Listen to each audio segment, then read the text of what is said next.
ating partido na lalaban para sa Visayas. Kasi halos lahat ng ating mga Binisaya, mga kandidato, mga taga Mindanao, si Senator Bato de la Rosa, of course, at isa siya sa mga miyembro ng Marco Polo 15, mga opisyal ng PDP Laban noon pang 2014. Mabuhay po ang PDP Laban! Palakpakan natin. Maraming salamat po sa suporta ng PDP Laban sa ating Duterte candidates.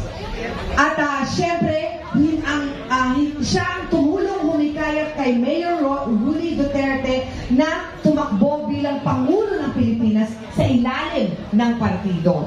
Siya po ay pinagkatiwalaan ni Pangulong Duterte at hinupo sa 3 importante na opisina ng gobyerno bilang Undersecretary of Public Safety ng DILG, Director ng Land Bank of the Philippines at Commissioner ng Presidential Anti-Corruption Commission.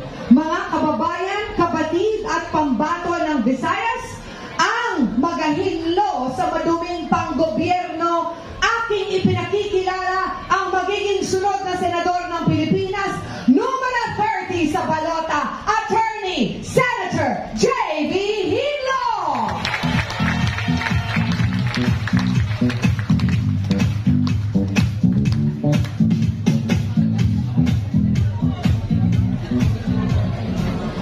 Mayong hapon sa tanan.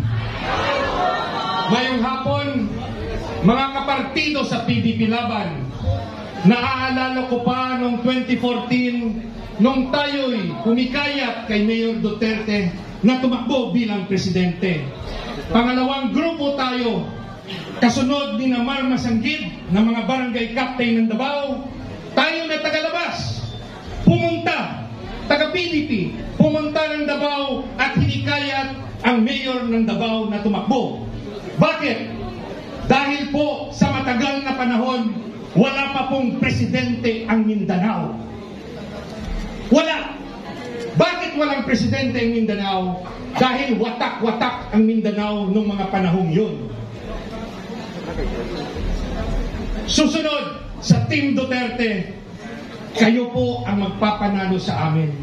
Mga party workers, mga campaigners, mga volunteers, nung simula pa ng 2014 hanggang ngayon, kami po'y sasandal sa inyo.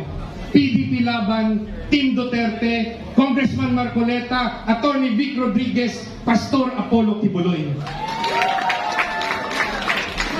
Natutuwa ako, nanditong kaibigan ko, Attorney Vic. Welcome, Attorney Vic. Welcome sa PDP Laban.